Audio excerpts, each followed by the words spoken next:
कि हम आपका फूलों से स्वागत करें, लेकिन सुरक्षा कारणों पर रोक दिया गया। इसलिए पूरे ब्लॉक के तरफ से ब्लॉक अध्यक्ष और टाउन के हमारे अध्यक्ष अखिलेश आशीष जी दोनों लोग माल्यार्पण करेंगे और उसके बाद आपको ही बोलना है, आपको सुनने के लिए सभी इकट्ठा है। श्री आशीष जी जल्दी आइए। आशीष त्रिवेदी जी टाउन के चेयरमैन है हमारे यहाँ एक अध्यक्ष है आशीष त्रिवेदी जी, ब्लॉक अध्यक्ष, तो वही ब्लॉक की तरफ से आपका स्वागत कर देंगे। आइए ब्लॉक अध्यक्ष गौरव मिश्रा, आशीष गौरव मिश्रा। बस अब इसके बाद हम किसी को बीच में नहीं आने देंगे। आपकी जो सबसे जिनके सुनने के लिए हम लोग रुके हैं श्रीमती प्रियंका गांधी जी, उनका उद्बोधन होगा। लीजिए। इससे कि इससे सुनाई दे रहा है। कैसी है मेरी बहनें?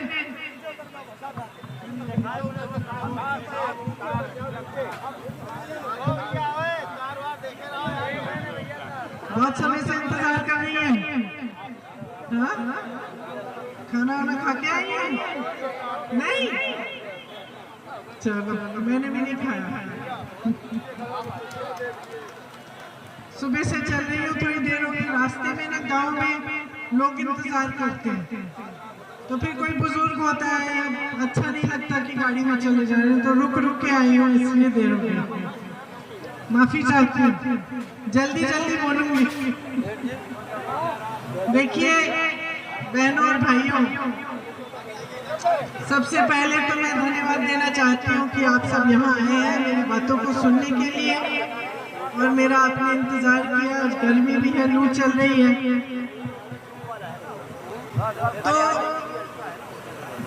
कुछ ऐसी चीजें हैं जो चुनाव के समय हमें गंभीरता से समझनी चाहिए। खासतौर से जो देश में परिस्थितियां बन रही हैं और जो हमारे जीवन में जो परिस्थितियां बन रही हैं, ये दोनों एक तरफ जो देश की राजनीति है, किस तरह से लोग काम कर रहे हैं, इससे हमको सुविधा है नहीं है, हमारी मदद हो रही है जनता की कि नहीं हो रही है, ये जो हमारा लोकतंत्र है वो मजबूत हो रहा है कि नहीं, ये सब समझना जरूरी है। और दूसरी तरफ हमें अपने जीवन के अनुभव को गहराई से समझना चाहिए कि हमारे साथ जो हो रहा है वो क्यों और कैसे हो रहा है। तो सबसे पहले तो मैं आपके जीवन के बारे में बात करना चाहती हूँ। आपसे पूछना चाहती हूँ कि जो 10 साल बीते हैं मोदी जी की सरकार के, योगी जी की सरकार के, इसमें आपके जो जीवन में तरक्की आनी चाहिए थी, आपको लगता है कि ये तरक्की आई है कि नहीं आई है? नहीं आई है। क्यों नहीं सोचा है कि नहीं आई है? सबसे बड़ी आपकी समस्या क्या है? कौन बताएगा? महंगाई और बेरोजगारी। अब थोड़ा ऐसे हो जाओ, थोड़ा ऐसे। महंगाई और बेरोजगारी सबसे बड़ी समस्या है। तो सबसे पहले मैं बेरोजगारी के बारे में बात करती हूँ। देखो, आज देश में 45 सालों में सबसे ज्यादा बेरोजगारी आज है। 70 करोड़ लोग आज देश में बेरोजगार हैं। 70 करोड़ लोग बेरोजगार हैं और 30 लाख पद, सरकारी पद खाली पड़े हैं। इसका क्या मतलब है? इसका मतलब है कि जो रोजगार बनाने का काम करना चाहिए था सरकार को, वो सरकार ने नहीं किया। उधर भी देखिएगा। तो सरकार ने वो काम नहीं किए जिससे आपके लिए रोजगार बनते। तो वो काम क्या है? एक जमाने में जो बड़ी बड़ी सरकारी संस्था होती थी, उनसे आपको रोजगार मिलता था। जैसे यहाँ भी तमाम खुली थी, ITI था, BHEL, HAL, ये सारी जो संस्थाएं, इनसे रोजगार मिलता था। आज परिस्थिति ये है कि ज्यादातर ये जो सरकारी बड़ी बड़ी कंपनियां थी, इनकी जो सब्सिडरी कंपनियां हैं, बड़े बड़े खरबपतियों को दी गई हैं। प्रधानमंत्री जी के कुछ खरबपति मित्र हैं, आपने शायद देखा होगा, हम लोग बार बार चर्चा करते हैं। उनको इन्होंने सारे बड़े बड़े सरकारी संस्थान देती है, दूसरा तो वो निजी हो गए हैं, दूसरा देश का सारा कोयला, देश के बंदरगाह, देश के हवाई अड्डे, सड़कें बनाने के लिए जो कंपनियां हैं, ये सब बड़े बड़े खरबपतियों के हैं। और जो जो सरकार चलाती थी वो ज्यादातर इन लोगों को दिया गया। मतलब कि जो आपकी संपत्ति है, देश की जो संपत्ति है, वो अब बड़े बड़े खरबपतियों को दिया जा रहा है।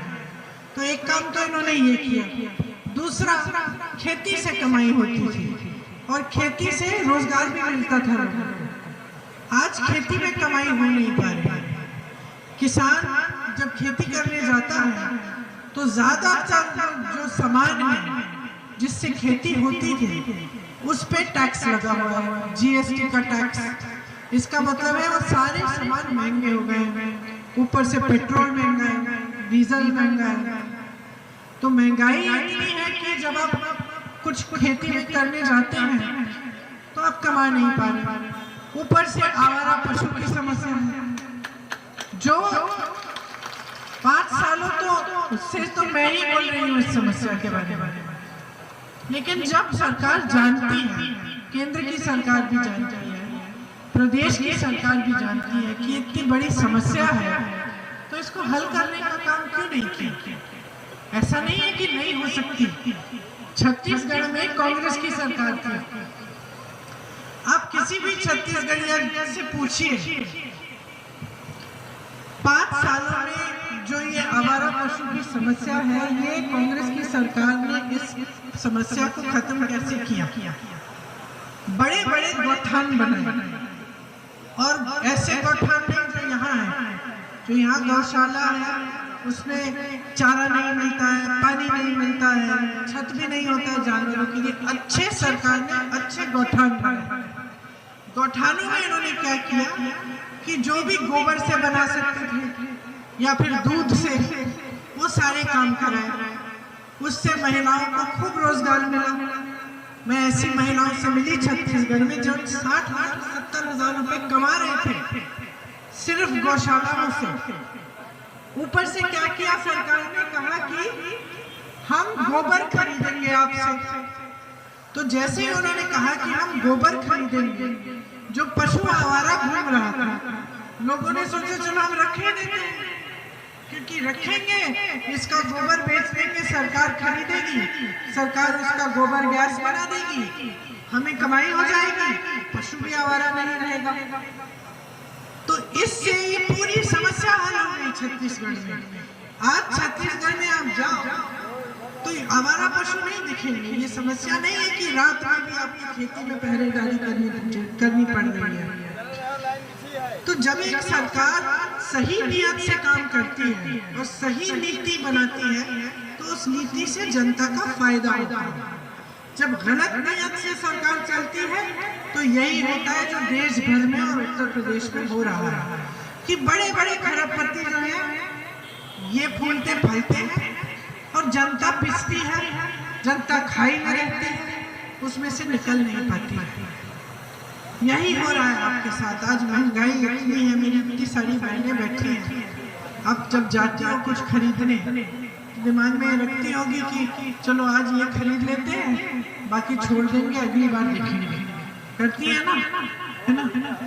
घर जाती हैं, कभी कभी ऐसे दिन भी होते हैं जहाँ किसी की कमाई नहीं हुई, सब लोग खाना नहीं खा सकते, आप बच्चों को खिला देते हो, बाकी परिवार के सदस्यों को खिलाते हो, आप भूखी सो जाते हो, है ना?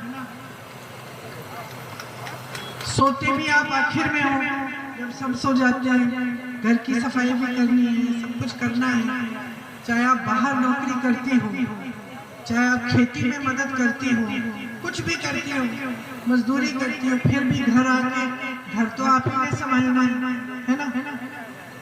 सब घरों में ऐसा होता है। मैं भी घर जाती हूँ, पता करती हूँ बच्चों ने खाया कि नहीं। अब आजकल मैं यहाँ रह रही हूँ तो फोन करती हूँ कि भैया खाया कि नहीं, बिटिया कम खाती है कि नहीं, बेटा कभी काम करते हुए भूल जाता है खाना। तो हम लोग, ये हमारी जिम्मेदारी है, हम सब निभाते हैं। तो जो समाज का बोझ है, परिवार का बोझ है, हम उठाते हैं। क्योंकि हमारा समाज ही ऐसा है और हमारी सुनवाई सबसे कम होती है। समाज में भी, राजनीतिक दलों से भी सुनवाई सबसे कम होती है। अब अगर आप देखो कि कितनी स्कीम की है महिलाओं के लिए प्रदेश सरकार ने, केंद्र सरकार ने, तो एक चीज निकाल पाओगी आप कि 5 किलो राशन मिल जाता है ना। तो सबसे पहले तो मैं बताना चाहती हूँ कि ये स्कीम कांग्रेस पार्टी ने शुरू की थी। मोदी जी ने अपना नाम लगा दिया इस पे, ठीक है, अच्छा है, दे रहे हैं, ठीक है, लेकिन इससे होगा क्या? जब ये 5 किलो राशन खत्म होता है तो पूरे परिवार के लिए भी पूरा नहीं होता है, तो आगे क्या होता है? फिर आप निर्भर हो जाती है कि कब सरकार देगी, 5 किलो और कब मिलेगा, और फिर अगले महीने फिर आगे बढ़ के फिर तो अपने पैरों पे तो नहीं खड़ी हो सकती ना ऐसे, और ना आपका परिवार खड़ा हो सकता। परिवार आप अपने पैरों पे तब खड़ी होगी जब किसी की स्थायी नौकरी होगी, जब ये जो महंगाई है जिससे पिस रहे हो इससे राहत मिलेगी, क्योंकि अगर राहत मिलेगी तो बचत होगी। आज सिलेंडर 1200 का मिल रहा है, सोच भी नहीं सकते थे हम कि एक सिलेंडर 1200 का मिलेगा। बच्चा बीमार पड़ जाता है, इलाज कराना पड़ता है, पैसे कहाँ से आएंगे? कुछ भी समस्या होती है घर में, कहीं घर में मरम्मत करनी हो, पढ़ाई के लिए कुछ नया खरीदना हो, बच्चों के लिए वर्दी खरीदनी हो, कुछ भी समस्या हो, छोटी से छोटी चीज के लिए घबराहट होती है कि कैसे होगा। आज दिहाड़ी नहीं मिली, 1-2 दिन नहीं मिलेगी तो काम कैसे करेंगे, गुजारा कैसे चलेगा? ये परिस्थितियां बन रही हैं और सरकार की तरफ से कोई राहत नहीं है। यही किसान की हालत है, उसके लिए कोई राहत नहीं है। श्रमिक की यही हालत है, मतलब जो गरीब जनता है उसके लिए ना कोई स्कीम है, ना कोई नीति है, ना कोई परेशानियों से राहत है। सरकार बस यही सोच रही है कि 5 किलो राशन पकड़ा दो सबसे पहले, और दूसरा धर्म की बात करो, जज्बातों की बात करो, कह दो कि कांग्रेस पार्टी धर्म के विरोध है, कह दो कि कांग्रेस पार्टी आएगी तो राम मंदिर के ताले बंद हो जाएंगे फिर से, कह दो कि कांग्रेस पार्टी ने अपने घोषणा पत्र में जाने क्या क्या कह डाला है। देश के प्रधानमंत्री इतने बड़े पद पे हैं, इतने बड़े पद पे हैं, पद की एक गरिमा, पद का मतलब कैसे कैसे महान व्यक्तियों ने संभाला है। आज देश के प्रधानमंत्री आके आपको चुनाव सभा में कह रहे हैं कि कांग्रेस पार्टी आपके घर में आएगी और आपकी 2 भैंस हैं तो 1 भैंस चुरा लेगी। आप सोचिए, मतलब अगर प्रधानमंत्री ये बात नहीं कहते तो हम लोग हंसते कि भैया क्या बेवकूफी की बातें कर रहे हो कि हमारे घर में घुसकर कोई नेता आएगा हमारी भैंस चोरी कर लेगा कांग्रेस पार्टी का। सच्चाई क्या है? सच्चाई ये है कि इनकी भैंस गई पानी में, क्योंकि इन्होंने इस देश में 10 सालों से एक नई राजनीति उभारी है। ये राजनीति क्या थी? आपको गुमराह करने वाली राजनीति, आपको झूठों में फंसाने वाली राजनीति, और एक ऐसी राजनीति जो आपको डरा के, भय फैला के, आपस में आपके फूट डलवा के आगे बढ़ रही थी। तो नेता, इनके भाजपा के नेता ये समझ रहे थे कि हर चुनाव में आके आपसे धर्म की बात करेंगे, जाति की बात करेंगे और उनको वोट मिल जाएगा। और इसका मतलब क्या है? मतलब है कि काम नहीं करना पड़ेगा, क्योंकि वोट तो हमें मिल ही रहा है। तो हमने किसी का नलका नहीं लगाया, या हमने किसी की सड़क नहीं बनाई, या हमने किसी के लिए घर नहीं बनाया, या महंगाई इतनी बढ़ गई कि लोग रो रहे हैं, या किसान खेती नहीं कर पा रहे हैं, इससे हमारा क्या लेना देना? हमें तो बस धर्म की बात करनी है। दुर्दुरिया कराएंगे चुनाव से पहले, महिलाओं के घर चले जाएंगे, बोलेंगे कि भगवान के नाम शपथ ले लो कि वोट हमें दोगे भगवान के नाम से, और हमें और कुछ काम करना ही नहीं। तो इनके नेता बस यही करते रहते हैं, बड़े बड़े इवेंट करेंगे, बोलेंगे लोग कि मोदी जी सबसे दुनिया के सबसे सक्षम प्रधानमंत्री हैं, सबसे ज्यादा सत्ता इनके पास है, चुटकी भर में ये जंग बंद करा सकते हैं पूरी दुनिया की। ये सब बातें हम फैलाएंगे अपने बारे में, सारी सत्ता रखेंगे, चुनाव आएगा तो धर्म की बातें। बेचारी महिलाएं जो गांव के लोग हैं वो सारे धर्म को मानते हैं, हम सब मानते हैं, सबके लिए भगवान प्यारे हैं, सब प्रार्थना करते हैं, सबकी श्रद्धा है। इस देश में तो ऐसा कोई नहीं है, चाहे किसी भी धर्म का हो, जिसके मन में भगवान के लिए श्रद्धा नहीं है, तो सब मान जाते हैं बातें। लेकिन अब जनता समझने लगी है कि जो चुनाव है वो अलग चीज है, जो धर्म की बातें हैं वो अलग चीज है। अब जनता समझ रही है कि धर्म का नाम ले लेकर हमारा वोट ले रहे हैं लोग, लेकिन जब काम तब की बात होती है तो कुछ नहीं। मंच पे आते हैं 5 साल बाद, न रोजगार की बात करते हैं, न महंगाई की बात करते हैं, न किसानों की बात करते हैं, किसी की बात नहीं करते, न महिलाओं की करते हैं। खुलेआम जो महिलाओं के साथ अत्याचार हो रहे हैं, खुलेआम जो अत्याचार कर रहा है उसकी रक्षा हो रही है। महिलाएं मेडल जीत के आ रही हैं ओलंपिक में, प्रधानमंत्री जी उनको घर बुला रहे हैं, कह रहे हैं आइए, फोटो खिंचवा रहे हैं, उस समय छपवा रहे हैं अखबारों में कि महिलाएं मेडल लाई और ये सिर्फ मोदी जी हैं तो मुमकिन है।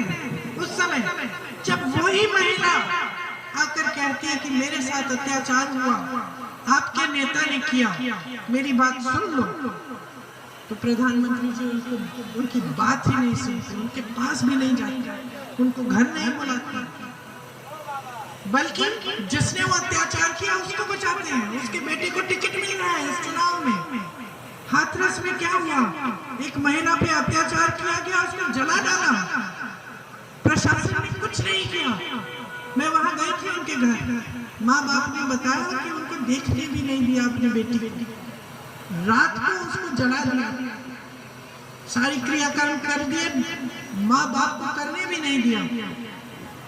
उन्नाव में हुआ यहीं पे आपके पास। उस परिवार पे क्या नहीं बीता, बेटी का बलात्कार किया गया, उसको जलाकर मार डाला, भाइयों को पीटा, भाभी जी को धमकाया, छोटी बच्ची 9 साल की थी, स्कूल जाती थी, उसको धमकाया कि इसे स्कूल मत भेजो वरना इसके साथ भी ऐसा होगा। उसके खेत जला दिए पिताजी के, फिर भी वो लड़की संघर्ष कर रही थी, उसको मार डाला, किसी ने कुछ नहीं किया उसके लिए। किसानों को कुचला इन्होंने, लखीमपुर खेरी में अपनी जीप के नीचे इन्हीं के नेता के बेटे ने कुछ नहीं किया, उस नेता को बचाया, उसके बेटे को बचाया। मणिपुर में अत्याचार हुआ महिला के साथ, पूरे देश ने देखा वीडियो उसका, इन लोगों ने कुछ नहीं किया उसको रोकने के लिए। और बार बार ऐसा होता है। अब कर्नाटका में हो रहा है अत्याचार, इनकी पार्टी के साथ मिलजुल कर प्रधानमंत्री के मंच पे वो आदमी जिसने 200 महिलाओं का के साथ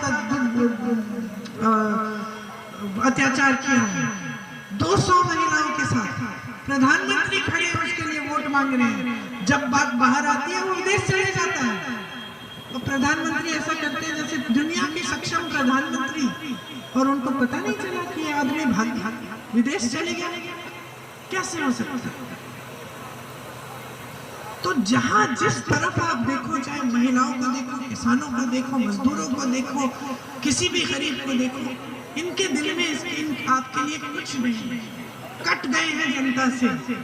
एक जमाने में जब वो कहते थे कि मैं भी गरीब था, हो सकता है उस समय समझते होंगे, आज सिर्फ महलों में घूमते हैं, सिर्फ बड़े बड़े खरबपतियों के साथ कट गए हैं जनता से, और उनको कोई परवाह नहीं। वाराणसी उनका क्षेत्र है, देखिए यहाँ अमेठी रायबरेली क्षेत्र है, प्रधानमंत्री के क्षेत्र रहे, इंदिरा जी आती थी, आपके घरों में जाती थी। मैं छोटे से गांव में जाती हूँ, कोई कहता है कि यहाँ तुम्हारी दादी आई थी, और कोई बुजुर्ग होगा उस गांव में जिसको याद होगा कि मैं आपकी दादी से मिली थी, या मैं आपकी दादी से मिला था, दादी जी ने ऐसा कहा, वो यहाँ आई थी, उन्होंने ये काम कराए थे। अमेठी जाती हूँ, वहाँ पे बताया जाता है पिताजी खुद गाड़ी चला के जाते थे, घरों के अंदर समस्या होती थी उसको सुलझाते थे। मैं हवाई जहाज से आ रही थी यहाँ, मैं बता रही थी अपने साथियों को, क्योंकि वो कुछ नौजवान हैं, मैं बुढ़ी हो रही हूँ, तो मैं बता रही थी उनको कि जब हम आते थे तमाम जमीन ऊसड़ होती थी, हाँ सफेद होती थी जमीन, ऊपर से दिखता था। और मेरे पिताजी ऐसी स्कीम लाए उस ऊसड़ जमीन को ठीक में हरियाली लाने की। तो जो अमेठी में आज हमें हरियाली दिखती है वो एक जमाने में नहीं थी। और यहाँ हमारे प्रधानमंत्री 10 सालों से वाराणसी क्षेत्र के सांसद हैं। मैं दावे के साथ कह सकती हूँ, एक जना मुझे फोटो दिखा दे कि किसी के घर में गए, किसी एक गरीब के घर में गए हो पूछने के लिए कि तुम्हारा जीवन कैसा चल रहा है, कि तुम खेती से कमा पा रहे हो कि नहीं, कि तुम्हारे बच्चे को रोजगार मिल रहा है कि नहीं गए। क्योंकि इन्होंने जो राजनीतिक जो सिलसिला इन्होंने शुरू किया, जो इनकी राजनीतिक सभ्यता है वो यही है कि सत्ता लो, अपने बड़े बड़े खरबपति मित्रों को, अपने नेताओं को के भविष्य को मजबूत बनाओ, देश की संपत्ति उनको पकड़ो, और देश का जो आम आदमी है, जो गरीब है, जो मजदूर है, जो किसान है, जो गरीब महिला है, उसको खाई में छोड़ दो। क्योंकि ये सोचते हैं कि जब तक आप खाई में रहेंगे तब तक आप जागरूक नहीं होंगे। ये सोचते हैं जब तक आप गरीबी की खाई में रहेंगे तब तक टीवी पे कुछ भी दिखा देंगे आप सच्चाई मान लोगे, तब तक कोई आके आपको कुछ भी बोल देगा आप सच्चाई मान लोगे। आज प्रधानमंत्री जी खुद झूठ पे झूठ बोल रहे हैं, कोई पूछने वाला नहीं रहा। ये सारे टीवी वाले जो है सब खरबपतियों के लिए काम कर रहे हैं, सारी बड़ी बड़ी खरबपतियों की कंपनियां हैं, कोई सच्चाई नहीं दिखा रहा है आपको। मुझसे पूछते हैं, जब मुझसे पूछते हैं मैं उनसे उल्टा सवाल करती हूँ कि आप बताओ ना, आपको क्या लगता है? मुंह बंद हो जाता है, बोल नहीं पाते, क्योंकि इन सब का मुंह बंद किया गया है। तो देश में जागरूक होना ना आज आपकी सबसे बड़ी जिम्मेदारी है। मैं भी आपको कुछ कह रही हूँ यहाँ खड़े होकर, और मैं कह रही हूँ जैसे मैं आपको बताऊंगी, अभी कांग्रेस पार्टी कुछ गारंटी लाई है। गारंटी का मतलब जैसे आप कुछ खरीदते हो दुकान से, मान लो आपने टीवी खरीद लिया, उस पर गारंटी आती है कि ये टीवी अगर टूट जाएगा हम इसको ठीक कर देंगे। तो हम कह रहे हैं, हम भी गारंटी दे रहे हैं कि जो हम कह रहे हैं वो होगी बात। कैसे कह रहे हैं? हमने करके दिखाया है। आज हमारी सरकार तेलंगाना में, कर्नाटका में, हिमाचल प्रदेश में है। वहां चुनाव से पहले हमने कहा था कि हम महिलाओं के खाते में 2000 रुपए डलवाएंगे। आज कर्नाटका की महिलाओं से पूछो, प्रदेश सरकार दे रही है, खाते खुलवाए, 2000 रुपए जा रहे हैं। आज आप अगर कर्नाटका की किसी महिला से पूछेंगे कि कांग्रेस ने क्या गारंटी दी थी, वो बताएगी कि कांग्रेस पार्टी ने कहा था कि बस की यात्रा मुफ्त में होगी। पूछो हो रही है? बताएगी हो रही है। आज कर्नाटका में महिलाएं तीर्थ यात्रा पे जा रही, दूर दूर अकेली, मतलब अकेली नहीं, अपने परिवारजनों को लेके, लेकिन उनकी यात्रा मुफ्त है। अपने मायके जाना है, बस पकड़ो चले जाओ, मुफ्त यात्रा है। किसी रिश्तेदार से मिलने जाना है, बस पकड़ो जाओ, मुफ्त यात्रा। बहुत सुविधा हो रही है, बहुत खुश है महिलाएं। तो इस तरह की गारंटी हम ला रहे हैं जो हम पूरा कर सकते हैं और हम पूरा करेंगे। इसमें क्या कहेंगे? सबसे पहले तो मेरी बहनें, हर गरीब परिवार में जो सबसे बड़ी महिला है उसके खाते में हम सालाना 1 लाख रुपए डालेंगे। ये पैसे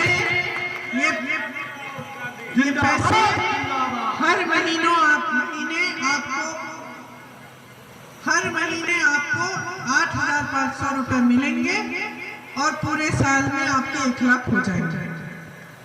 इसके अलावा जो सरकारी नौकरी है उस 50% सब महिलाओं को मिलेंगी, मतलब आधी नौकरियां महिलाओं को मिलेंगी। इसका मतलब ये नहीं है कि जो पहले से आरक्षण है वो जाएंगे, वो सारे पहले के आरक्षणों के तहत। तो मान लो अगर ओबीसी का आरक्षण है इतना, उसमें से फिर आधी ओबीसी महिलाएं होंगी, आधी नहीं, ठीक है। तो एक ये है। तीसरी बात, आशा, आंगनबाड़ी और जो मिड डे मील वाली महिलाएं हैं, उनका मानदेय बहुत समय से वहीं का वहीं अटका हुआ है। तो मैं जानती हूँ कि आप 9 महीनों के लिए एक महिला को अगर देखती हैं जो आशा बहुएं हैं, फिर आपको अंत में पूरे पैसे भी नहीं मिलते।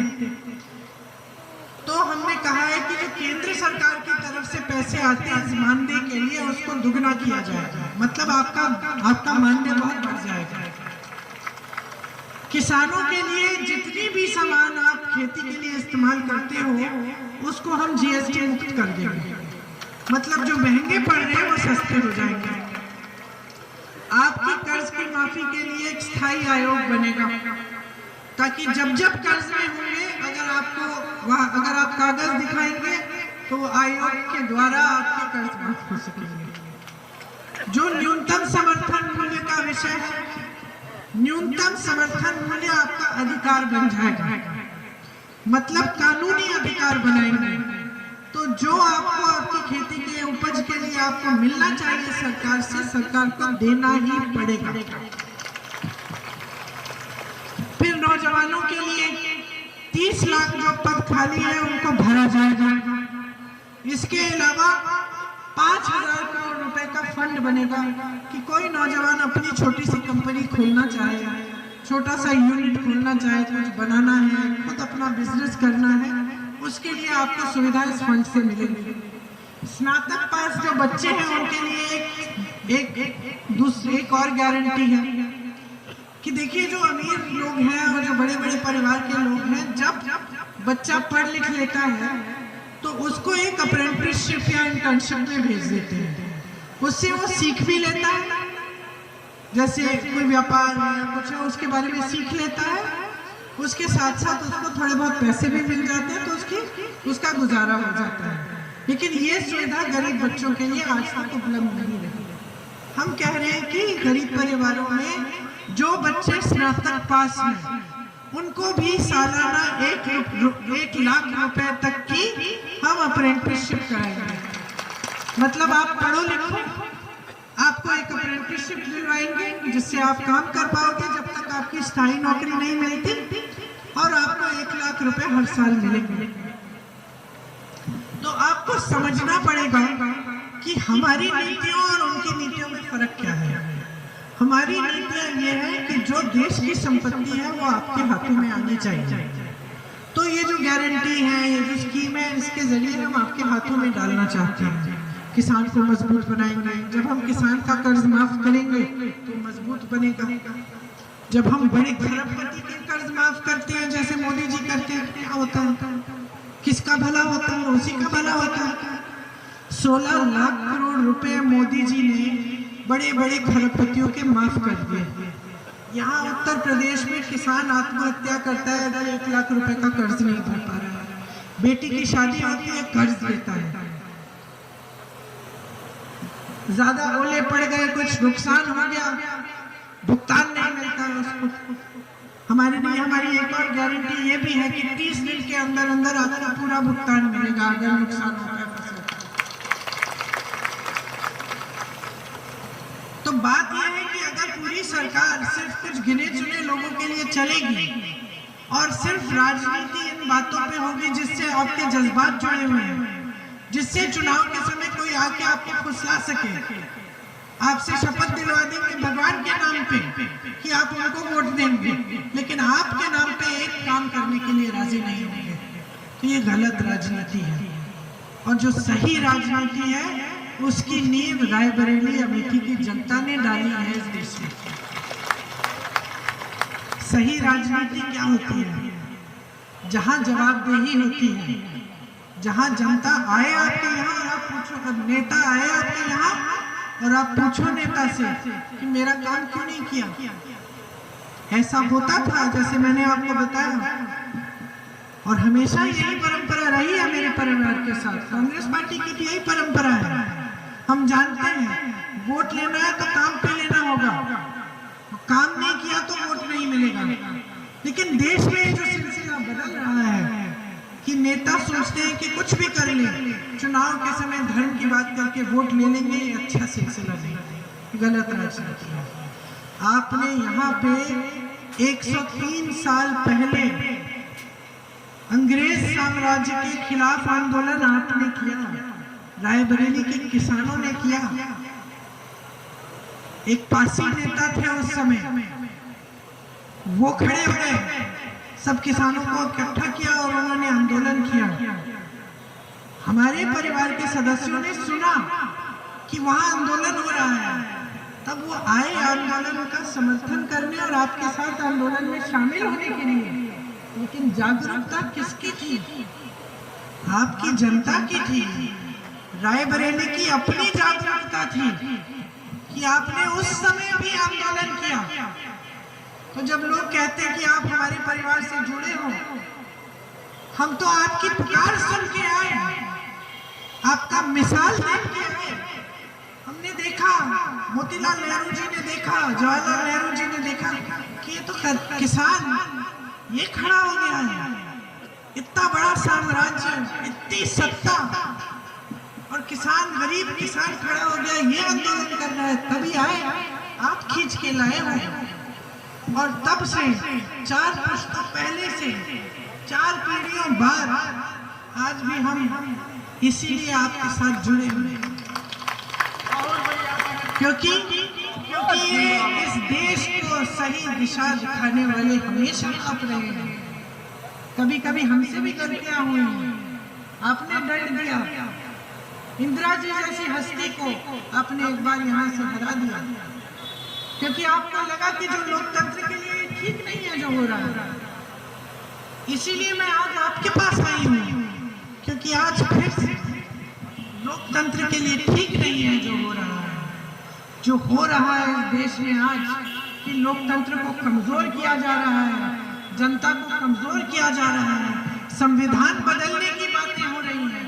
जिस संविधान से आपको अधिकार मिलते हैं, आपको आरक्षण मिलते हैं, जिस संविधान आपको, जो संविधान आपको वोट देता है कि आप नेताओं को बदलो, आज ये परिस्थितियां आ रही है देश में कि किसी को मालूम नहीं है इसके बाद चुनाव होगा भी कि नहीं।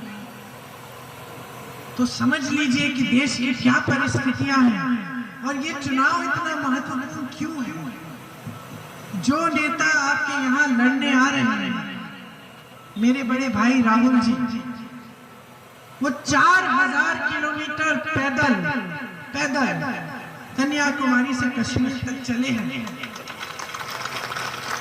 वो 4000 किलोमीटर और मणिपुर से मुंबई गाड़ी से गए। 4 महीने पैदल चले आपकी समस्याओं को सुनने के लिए, ये समझने के लिए कि ये देश क्या चाहता है हमसे, ये समझने के लिए कि देश का गरीब, देश का किसान किन समस्याओं से जूझ रहा है, और इस देश को ये कहने के लिए कि ये देश तभी मजबूत रहेगा जब हम सब एक रहेंगे। ये जो फूट फैलाई जा रही है, इससे आपका फायदा नहीं है। बहनों और भाइयों, परिवार के बारे में सोचो। परिवार में 2-3 भाई हैं, मुखिया खुद लड़ा रहा है भाइयों को कि एक भाई को कुछ कहता है, दूसरे भाई को कुछ और कहता है, लड़ा रहा है। फायदा किसका हो रहा है? परिवार का फायदा हो सकता है, परिवार की कमाई हो सकती है इन परिस्थितियों में? नहीं हो सकती। और आज देश में यही हो रहा है, फूट फैलाई जा रही है, क्योंकि इस फूट से इन लोगों को सत्ता मिल रही है। आपके दिल में जब धर्म के आधार पर भय फैलाते हैं, जब ऐसी बातें कहते हैं कि धर्म ही बिगाड़ देंगे, धर्म की रक्षा करो, तो हम सब खड़े हो जाते हैं, क्योंकि हमें लगता है कि कल को हमारे धर्म को कोई कुछ न करे। लेकिन इसके पीछे एक साजिश है, सत्ता को अपने हाथों में रखने की साजिश है। कोई आपके धर्म को कांच नहीं आने देगा, किसी भी धर्म को। ये देश उसी में बना है, उसी आधार पे कि हर धर्म की इज्जत होगी इस देश में। कभी ना आई है, ना आज आई है, ना आएगी।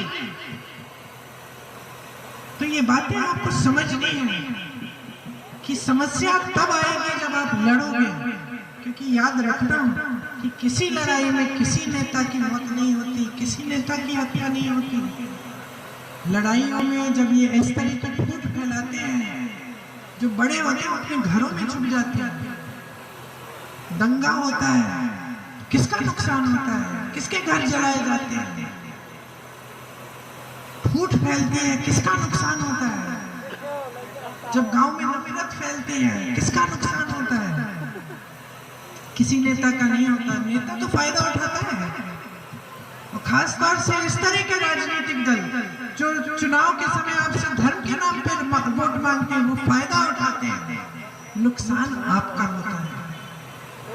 तो आपको अपना फायदा चाहिए, अपना भविष्य मजबूत बनाना है, तो ऐसी पार्टी को चुनो जो समझती है कि राजनीति बहुत बड़ी जिम्मेदारी है अपने देशवासियों के प्रति, जो आपको लड़ाएगी नहीं, जो आपको मजबूत और एक रखेगी। ऐसा नेता राहुल गांधी है। ऐसा नेता है जो हमेशा सच बोलता है, डरता नहीं है। इन्होंने क्या नहीं किया, संसद से निकाला, घर से निकाल दिया, क्या नहीं किया। झूठे केस डाल दिए, कोई केस छत्तीसगढ़ में डाला, कोई केस गुजरात में डाला, बिहार में डाला, कहां केस डाल दिए फर्जी कि तुम दौड़े रहो, जाओ कचहरी, अपनी वकालत कराओ। क्या क्या नहीं किया, कितना अपमानित किया, पूरे परिवार के बारे में झूठ फैलाए। इंदिरा जी जैसे शहीद, राजीव गांधी जैसे शहीद नेताओं को देशद्रोही बोलते हैं रोज ये लोग। फिर भी ये आदमी झुका नहीं है, फिर भी ये आदमी खड़ा है, लड़ रहा है, फिर भी ये 4,000 किलोमीटर पैदल चलता है आपकी बात को सुनने के लिए। ये है आपका उम्मीदवार, ये लड़ेगा आपके लिए, ये अन्याय नहीं सह सकता। बचपन से जानते हो हम लोग लड़ाई करते थे खूब। जब अन्याय देखते थे, किसी और बच्चे ने कर लिया, किसी को डांट लिया, किसी को गलत तरह से कुछ किया, तो तब भी लड़ते थे जब बच्चे थे, आज भी लड़ते हैं। सच्चाई बोलते हैं, इसलिए लोग इससे डरते हैं। कभी कभी ऐसी बात बोल देते हैं जो अच्छी भी नहीं लगती, लेकिन सच बात होती है इसलिए बोलते हैं। तो जो सच बोलने वाला व्यक्ति है उसका हमेशा हम समाज में आदर करते हैं, क्योंकि हम जानते हैं कि ये जो है ये गलत बात नहीं बोलेगा। लेकिन जब वो एक नेता के चरित्र में होता है कि नेता ये सच बोलता है, तब हमें और भी आदर करना चाहिए, क्योंकि तब हम जानते हैं कि ये सच्चाई से हमारे लिए काम करेगा, ये सच्चाई से हमारी लड़ाई लड़ेगा। तो यही है आपका नेता, यही है राहुल गांधी। इसकी सच्चाई एक बहन से अच्छी तरह कौन जान सकता है। जिंदाबाद, जिंदाबाद,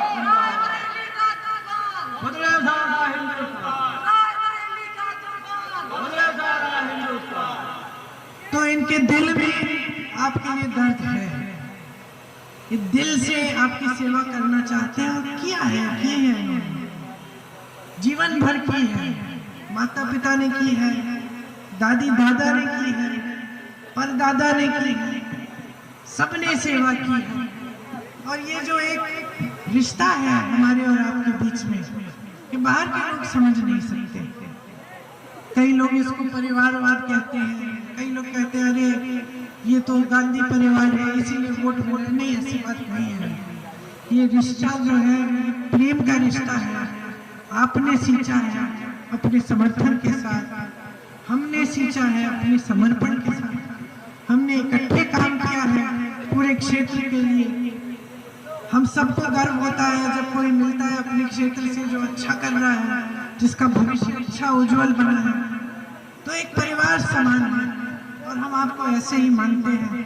हमारी आशा है कि इस चुनाव में अब भारी से भारी बहुमत में राहुल जी को जिताएंगे, क्योंकि ये सारी गारंटी जो है हम आपके लिए पूरा करना चाहते हैं। हम देखना चाहते हैं आपके खातों में ये पैसे, हम देखना चाहते हैं कि हमारा किसान कमा पा रहा है इस खेती से, हम देखना चाहते हैं कि हमारा नौजवान नौकरी कर रहा है, घर की देखभाल कर रहा है।